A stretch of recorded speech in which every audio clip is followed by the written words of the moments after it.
মাথা ব্যথার কোনো আমল আছে কিনা? মাথা ব্যথা শুধু নয়, শরীরের যে কোনো অঙ্গে ব্যথা হলে আপনি একটা দোয়া পড়তে পারেন। দোয়া হলো আউযু বিইজ্জাতিল্লাহি ওয়া কুদরাতিহি মিন শাররি মা আজিদু ওয়া উহাযির। ব্যথার জায়গায় হাত রেখে, যেমন আপনার মাথায় ব্যথা, তো মাথায় হাত রেখে আপনি দোয়া পড়বেন আউযু বিইজ্জাতিল্লাহি ওয়া কুদরাতিহি মিন শাররি মা আজিদু ওয়া উহাযির।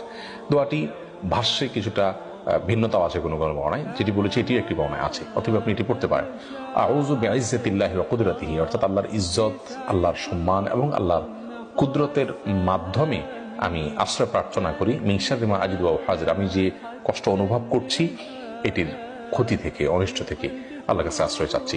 এবং এ দোয়া পড়ার পর একজন সাহাবী তার ব্যথা সমরে শেষ হয়ে গেছে, তিনি সাথে সাথে ব্যথা উপশম হওয়ার উপকারিতা পেয়েছেন, এটি হাদিস থেকে বর্ণিত হয়েছে। আমি ব্যক্তিগতভাবে আমল বহুবার করেছি, আলহামদুলিল্লাহ আমি নিজেও অনেকবার উপকার পেয়েছি।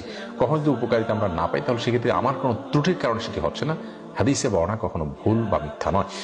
তো এক্ষেত্রে আমরা যে কোনো অঙ্গ ব্যথা হোক, সেটা পেটে ব্যথা হোক, মাথা ব্যথা হোক, এটা আমরা পড়তে পারি আউযু বিইজ্জাতিল্লাহি ওয়া কুদরাতিহি মিন শাররি মা আজিদু ওয়া উহাযির। এটা নিজের ব্যথার জন্য নিজের পড়বেন। আরেকজন ব্যথাগ্রস্ত, হয়তো বাচ্চা মানুষ পড়তে পারছে না, তো তার ব্যথার জায়গা আপনি যদি ধরে পড়েন, তাহলে সেক্ষেত্রে এভাবে পড়বেন আউযু বিইজ্জাতিল্লাহি ওয়া কুদরাতিহি মিন শাররি মা ইয়াজিদু ওয়া ইউহাযির, অর্থাৎ আমি আশ্রয় চাই আল্লাহ তাআলার কাছে, আল্লাহর কুদরত এবং আল্লাহর ইজ্জতের মাধ্যমে এই মানুষটি যে কষ্ট পাচ্ছেন সেটার ক্ষতি থেকে।